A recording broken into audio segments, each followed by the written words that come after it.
Hello Duda agencies, this is Hans with Termageddon, and in this video I'm going to show you how to set up and resell a Termageddon license to a client.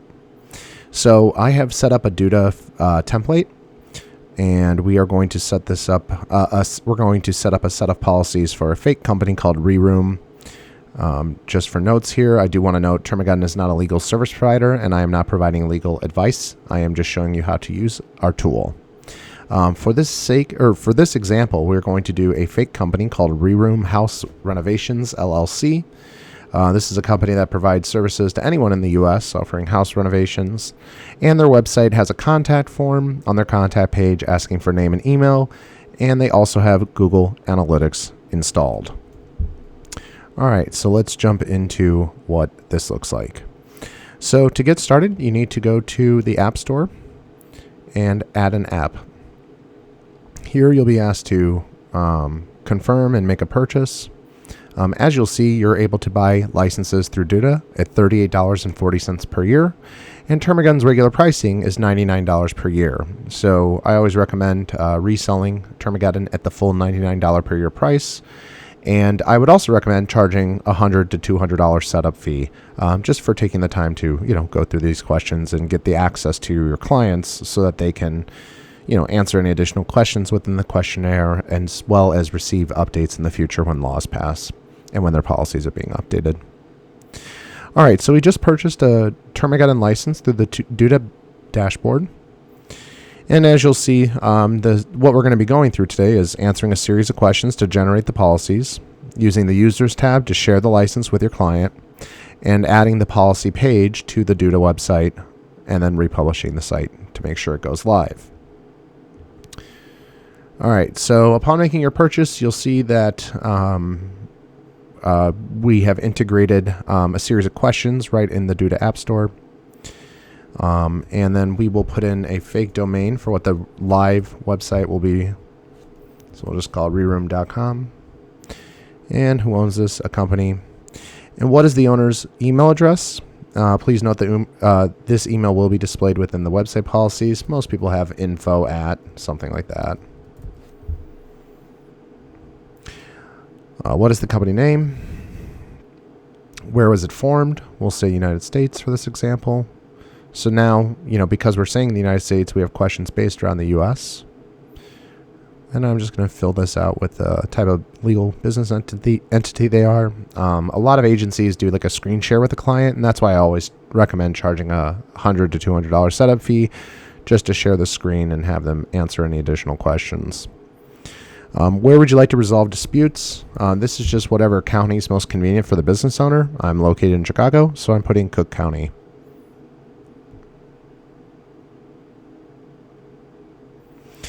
Now, what policy would you like to start with first? Most people get at least a privacy policy. A privacy policy is needed if you're collecting as little as an email address on a contact form. A terms of service helps limit your liability as a business owner by stating the rules to using a website. Stuff like, hey, we offer links to third-party websites, but we're not responsible. If you click one of those links and that site's hacked and you get hacked, you can't come back and sue us. And disclaimers are valuable if you offer anything that can be seen as health advice, legal advice, if you participate in affiliate programs, or if you display advertisements from third-party advertisers. But for today's example, we're going to go through a privacy policy. So upon creating the privacy policy, you'll see we get brought to a set of questions about how the business operates. And we mentioned earlier in the call that this is a company that offers services to anyone in the U.S. Therefore, what states do you do business in? We will select all. And because we have a contact form on the website, we will say that we could potentially collect the personal information from anywhere in the U.S., so we'll select all there as well. Do you have annual gross revenues of more than $25 million? No. Do you annually buy, receive, sell, or share the personal information of 50,000 or more California consumers, households, or devices? No. Do you derive 50% or more of your annual revenue from selling the personal information of California consumers? No. Have you entered into a contract where your vendors or clients require you to comply with the California Consumer Privacy Act or not? No. All four of these questions are to help figure out if the website, if the business needs to be compliant with the California Consumer Privacy Act, otherwise known as CCPA. CCPA only applies to businesses if you say yes to one of these questions, and that speaks to a lot of how we look at privacy policies, which is, you only want to comply with what you actually have to comply with, so you have, less responsibilities and less things you have to do as a business owner. Do you offer goods or services to residents of the EU? No. Do you monitor the behavior of residents of the EU? Yes, because we have Google Analytics installed, and we may be collecting IP address from people from across the across the Atlantic Ocean. We may be collecting IP address from residents of the EU. Now, a lot of people say yes here. I'm actually going to say no, just because when we say yes to one of these two questions, this unlocks GDPR, which asks significantly more questions later on in this questionnaire. However, because I'm going through this as an example website, I'm going to say no, just so that we can go through this questionnaire a lot faster. But if you have any with the additional questions, if you do find yourself stuck, just let me know. Hans at Termageddon.com, HANS at Termageddon.com. I'd be happy to go through a video screen share with you, or answer any questions you send me by email. The next two questions are, do you offer goods or services to residents of the United Kingdom, or do you monitor the behavior of residents in the United Kingdom? And you'll notice those questions are very similar to these, because the EU has GDPR and the UK has the UK Data Protection Act. Both of these are mirror copies of one another, so that's why we ask it separate here, because technically they are separate privacy laws. Now, do you collect the personal information of Canadians? I'm going to say no to this. For this example setup call today, this unlocks Pipetta, Canada's privacy law, which is yet another extensive privacy law that I'm going to refrain from answering, just so that this questionnaire doesn't take, or so that this video doesn't take too long to get produced. But again, if you want me to add videos of me doing yes to those, I'm more than happy to. And yeah, so as you'll see, this very first page was all about figuring out what privacy laws actually apply to a business. So often do I find people putting in things for like CCPA, even though they are at an absolute no to all four of these questions. And that, it just blows my mind that, any good attorney would say, only comply with the laws you actually need to comply with. So you got to find out which ones apply to you first before you can add the disclosures. So now that we've identified all the privacy laws that can apply to a business, we're going to go to next. And you'll see this is stage 2 of the questionnaire, which is identifying all the pieces of personal information your website's collecting. And as we mentioned, we have a contact form on the contact page asking for name and email, so we will select those. And we also have Google Analytics installed, so we'll select IP address, and we'll scroll all the way down to information regarding your interactions with our website. Now, if you also run like ads, like Facebook ads or search engine ads, you'll want to select this as well. But again, because I'm trying to keep this initial video as simple as possible, I'm going to just not address that currently. All right, so now that we've identified all the pieces of personal data that's being collected through a website, we now need to discuss the purposes for why we collect it and with whom we share it with. Now, if you see a lot more questions here, that's because you answered yes to some of these additional questions down here, which require you to make more disclosures. All right, but yeah, we have a simple one, so we're going to just answer the simple questions. So now we have to, on a per item basis, discuss why we collect the information and with whom we share it with. So for name, most people collect name on a contact form, so you can provide services and customer service. I also like to select that we may collect name to enforce our terms of service, as well as to verify customer information, which are kind of catch-alls, because technically you'll be asking people to submit their name and they have to follow your rules, and otherwise you would enforce your terms of service if they're disobeying the rules, and you would address them by their name. Similar in nature, verifying customer information. I don't know about you, but I've had many customers of the past submit an inquiry on a contact form, even though they're already a customer, and technically you would be using that name to verify that customer's information.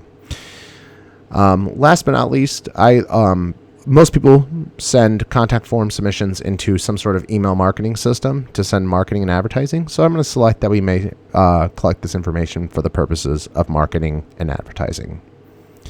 Now, do we share this piece of information? Absolutely. Most of the time when a form gets submitted on a website, that triggers an email that gets sent to the business owner's email address so they can see the lead's contact information.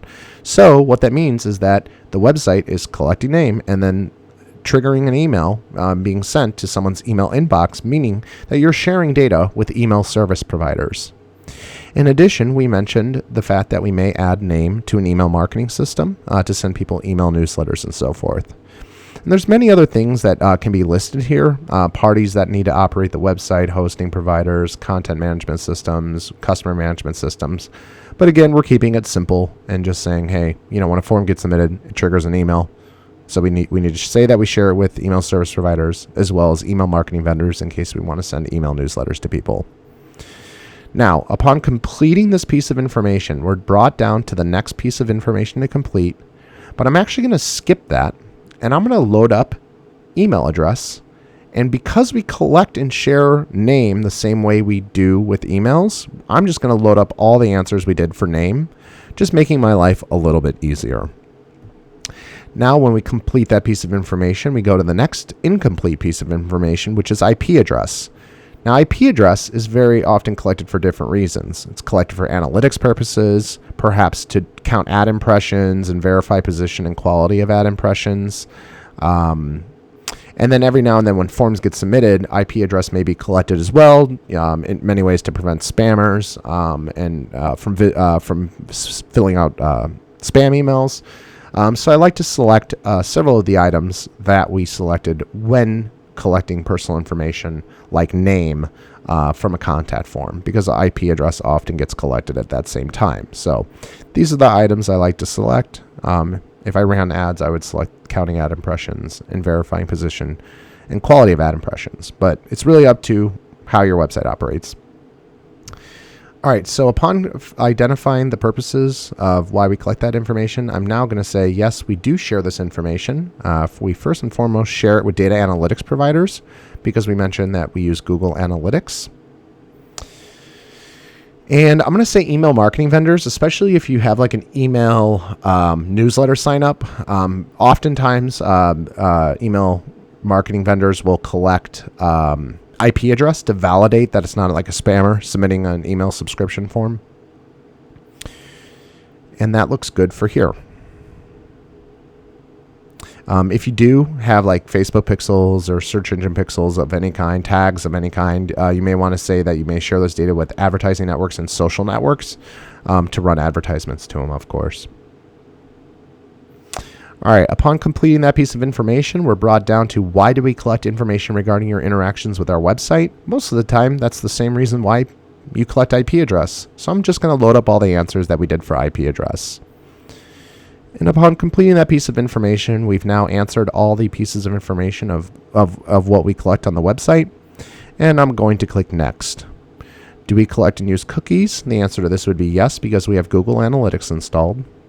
Do you knowingly collect information from children under the age of 18? Well, no. I don't think children under the age of 18 are looking for home renovations. This enacts the Children's Online Privacy Protection Act, which is called COPA. If your website's targeting children, Termageddon would actually not be a good fit for you, and I'd be more than happy to connect you with a privacy attorney that could facilitate COPA privacy law compliance. All right. Now, do you sell any of the information you collect? Most people say no. Do you use Google Analytics? Yes. Does your website contain links to third-party websites? Yes. Does the website respond to do not track signals?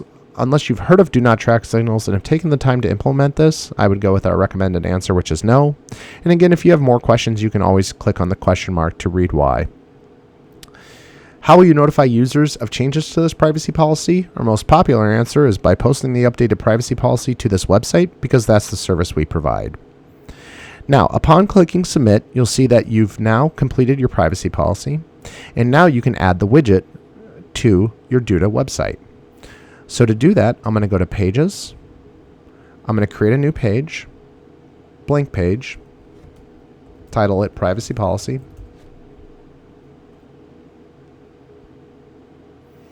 Now, I personally don't like my privacy policy up in the top navigation, so I'm going to hide it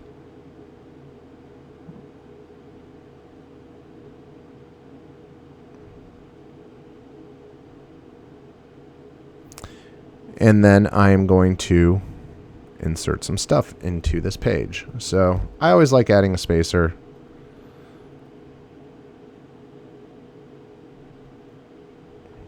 And please don't judge me on my poor design skills right now.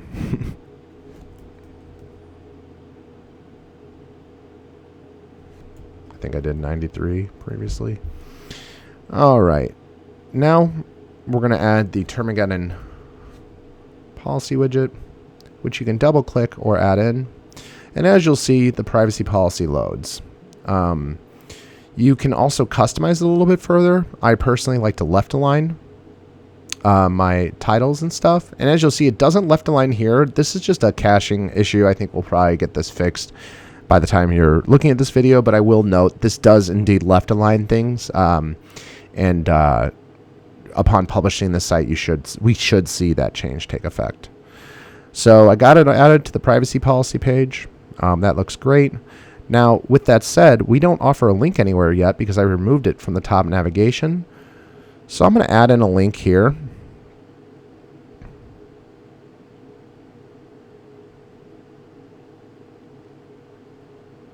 I thought I could. Oops.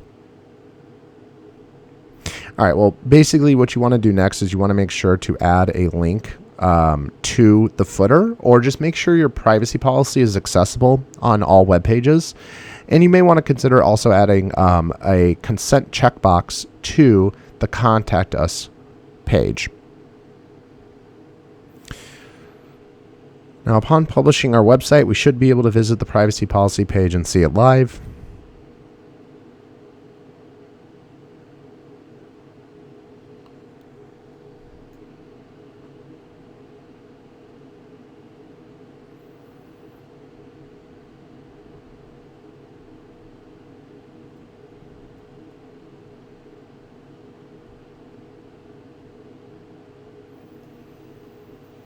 Great. And don't forget to add a hyperlink in the footer.